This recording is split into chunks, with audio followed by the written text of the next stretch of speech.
নমস্কাৰ আপোনালোক সকলোকে পুনৰবাৰ স্বাগতম নজমাই মছজিদ বন্ধুসকল বলগতে চামক আজি 9টা গুৰুত্বপূৰ্ণ খবৰ।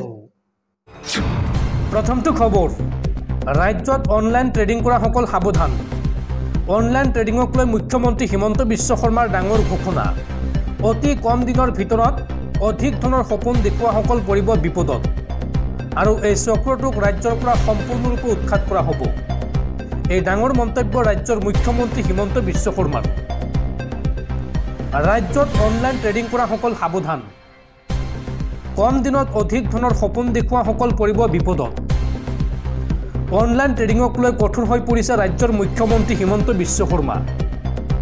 ট্ৰেডিংৰ জৰিয়তে প্ৰবঞ্চনা কৰা সকলৰ বিৰুদ্ধে লোৱা হ'ব কঠোৰ ব্যৱস্থা।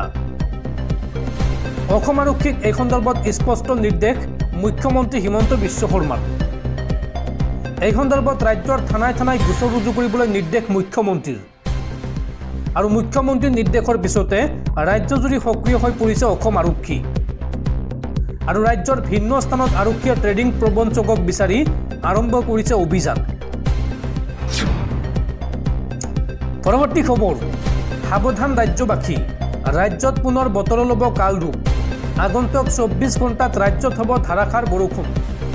বৰঝাৰস্থিত আঞ্চলিক বতৰ বিজ্ঞান কেন্দ্ৰই জাৰি কৰিলে এই আগজাননী। আৰু লগতে অহা 7 ছেপ্টেম্বৰলৈকে ৰাজ্যৰ বিভিন্ন প্ৰান্তত বৰষুণ হোৱাৰ সম্ভাৱনা আছে। এই কথা জনাইছে ভাৰতীয় বতৰ বিজ্ঞান কেন্দ্ৰই। পৰৱৰ্তী খবৰ, মুখ্যমন্ত্ৰী ডক্টৰ হিমন্ত বিশ্ব শৰ্মা ধ্বংস হ'বলৈ গৈ থকাৰ মূলতে পত্নী ৰিণিকী ভূঞা শৰ্মা। পৰিবাৰে ধন সম্পত্তি গ্ৰাস কৰি হিমন্ত বিশ্ব শৰ্মাৰ ধ্বংস মাতিছে। হিমন্ত বিশ্ব শৰ্মাৰ কেৰিয়াৰ সন্দৰ্ভত এই মন্তব্য অসম মহিলা কংগ্ৰেছৰ সভানেত্ৰী মীৰা বৰঠাকুৰৰ। মুখ্যমন্ত্ৰী ডক্টৰ হিমন্ত বিশ্ব শৰ্মা ধ্বংস হ'বলৈ গৈ থকাৰ মূলতে হৈছে পত্নী ৰিণিকী ভূঞা শৰ্মা। মুখ্যমন্ত্ৰী ডক্টৰ হিমন্ত বিশ্ব শৰ্মাৰ ভোক লাগিছে। পৰিবাৰক সন্তুষ্ট কৰিবলৈ আইন প্ৰস্তুত কৰিছে হিমন্ত বিশ্ব শৰ্মাই। পৰিবাৰে ধন সম্পত্তি গ্ৰাস কৰি হিমন্ত বিশ্ব শৰ্মাৰ ধ্বংস মাতিছে। আৰু কংগ্ৰেছ দল শাসনত আহিলে হিমন্ত বিশ্ব শৰ্মাৰ পত্নীৰ সম্পত্তিৰ হিচাপ কৰিব। মুখ্যমন্ত্ৰী হিমন্ত বিশ্ব শৰ্মাৰ বিৰুদ্ধে এইদৰে আক্ৰমণাত্মক ৰূপত দেখিবলৈ পোৱা গ'ল অসম মহিলা কংগ্ৰেছৰ সভানেত্ৰী মীৰা বৰঠাকুৰক। দৰ্শকসকল আৰু বহুতো গুৰুত্বপূৰ্ণ খবৰ আছে। তাৰ আগতে আপোনাক জনাওঁ যে যদি আপুনি এতিয়ালৈকে এইটো ভিডিঅ'ত লাইক কৰা নাই তেন্তে এতিয়াই ভিডিঅ'টোত লাইক কৰি দিয়ক। আৰু এনেকুৱা ধৰণৰ ভিডিঅ'সমূহ নিতৌ চাবলৈ চেনেলটো ছাবস্ক্ৰাইব কৰি কাষত থকা বেল আইকনটো প্ৰেছ কৰি ৰাখক। পৰৱৰ্তী খবৰ, বিদেশী সজোৱা বৰপেটাৰ 28 গৰাকী লোকৰ সপক্ষে আইনী যুঁজ দিব বদৰুদ্দিন আজমলে। প্ৰয়োজনত উচ্চতম ন্যায়ালয় পাবগৈ AIUDF দল। বছৰ বছৰ ধৰি ভাৰতত থকা লোকসকল কেনেকৈ বিদেশী হ'ল, এই প্ৰশ্ন AIUDFৰ বিধায়ক ৰফিকুল ইছলামৰ। বৰপেটাৰ বিদেশী শোষিত 28 গৰাকী লোকৰ হকে এইবাৰ আইনী যুঁজ দিব বদৰুদ্দিন আজমলে। উচ্চ ন্যায়ালয়ত নহ'লে উচ্চতম ন্যায়ালয়ত যুঁজিব AIUDFৰ নেতাই। সংখ্যালঘু লোকৰ ওপৰত চলাই অহা অত্যাচাৰ বন্ধ কৰক। বছৰ বছৰ ধৰি ভাৰতত থকা লোকসকল কেনেকৈ বিদেশী হ'ল, পিতৃ মাতৃ ভাৰতীয়, আত্মীয় স্বজন সকলো ভাৰতীয়, তেন্তে সেই লোকজন কেনেকৈ বিদেশী হয়। বৰপেটাৰ 28 গৰাকী লোকক বিদেশী চিনাক্ত কৰি ডিটেনশ্যন কেম্পলৈ প্ৰেৰণ কৰা সন্দৰ্ভত এই মন্তব্য AIUDF দলৰ। 28 গৰাকী লোকক ডিটেনশ্যন কেম্পলৈ প্ৰেৰণ কৰাক লৈ সৰব হৈ পৰিছে AIUDFৰ বিধায়ক ৰফিকুল ইছলাম। প্ৰয়োজনত উচ্চতম ন্যায়ালয়তো AIUDFে যুঁজ দিব বুলি ঘোষণা বিধায়ক ৰফিকুল ইছলামৰ। পৰৱৰ্তী খবৰ, BTRৰ পৰা আহিছে আন এক ৰাজনৈতিক খবৰ। একত্ৰিত হোৱাৰ দিশে BPF আৰু UPPL দল। একত্ৰীকৰণৰ বাবে দুয়োটা দলৰ কমিটি গঠন। বিজেপিৰ আগ্ৰাসনত চিন্তিত BTRৰ দুয়োটা আঞ্চলিক দল। সংবাদ মাধ্যমক এই কথা জনালে BPFৰ বিধায়িনী দলৰ নেতা দুৰ্গাদাস বড়োৱে। আৰু এই সন্দৰ্ভত বিধায়ক ৰবিৰাম নাৰ্জাৰীক BPFৰ দায়িত্ব অৰ্পণ কৰা হৈছে। লগতে সাংসদ ৰণগোৰা নাৰ্জাৰীক দায়িত্ব অৰ্পণ কৰা হৈছে UPPLৰ। পৰৱৰ্তী খবৰ, কাছাৰ জিলা সত্ৰ ন্যায়াধীশ আদালতৰ ঐতিহাসিক ৰায়দান। আৰক্ষীৰ জিম্মাত মৃত্যু হৈছিল মতাহিৰ আলী নামৰ এগৰাকী ব্যক্তিৰ। আৰু মতাহিৰ মৃত্যুৰ বাবে এইবাৰ আৰক্ষীক দোষী সাব্যস্ত কৰিলে আদালতে। কাছাৰৰ কালাইন থানাৰ অসম আৰক্ষীৰ তদন্তকাৰী বিষয়া SI নাৰায়ণ তামুলীক এই ঘটনা সন্দৰ্ভত যাৱজ্জীৱন কাৰাদণ্ডৰ ৰায়দান আদালতৰ। আৰক্ষীৰ জিম্মাত মৃত্যু হৈছিল মতাহিৰ আলী নামৰ এগৰাকী ব্যক্তিৰ আৰু মাৰপিটৰ ঘটনাৰ লগত জড়িত মতাহিৰ আলীৰ মৃত্যু হৈছিল আৰক্ষীৰ জিম্মাত। মতাহিৰৰ মৃত্যুৰ বাবে এইবাৰ আৰক্ষীক দোষী সাব্যস্ত কৰিলে আদালতে।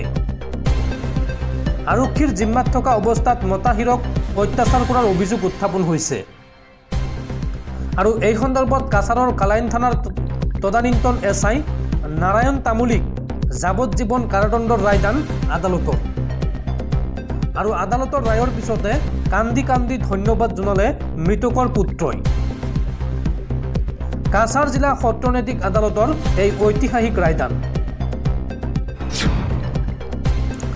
পৰৱৰ্তী খবৰ, বৰপেটাৰ 28 গৰাকী লোকক বিদেশী ঘোষণাক লৈ এইবাৰ সৰব হৈ পৰিছে ABMSU।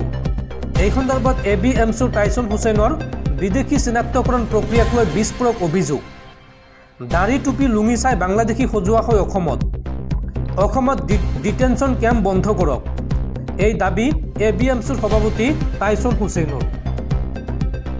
বৰপেটাৰ 28 গৰাকী লোকক বিদেশী ঘোষণা কৰাক লৈ এইবাৰ সৰব হৈ পৰিছে ABMSU।